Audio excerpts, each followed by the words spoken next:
বাড়িতে বানাবে আর কি কি উপকরণ লাগছে দেখুন।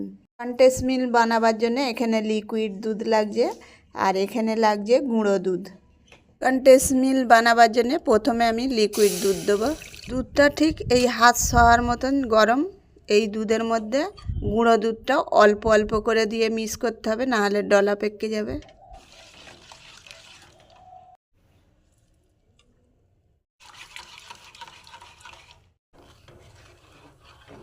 আমি এখানে দু রকম দুধ ব্যবহার করলাম। তোমরা চাইলে শুধু লিকুইড দুধ দিয়েও বানাতে পারো কিংবা গুঁড়ো দুধ দিয়েও বানাতে পারবে। প্রায় 250 গ্রাম দুধের জন্য এখানে থাকছে 200 গ্রাম চিনি।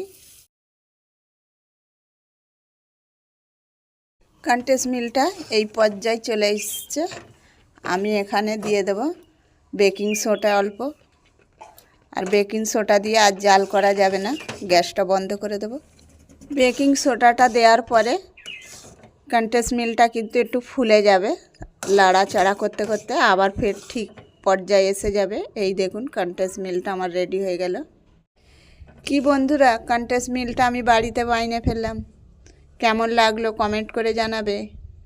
ভালো লাগলে অবশ্যই একটা লাইক শেয়ার কমেন্ট করো। টাটা।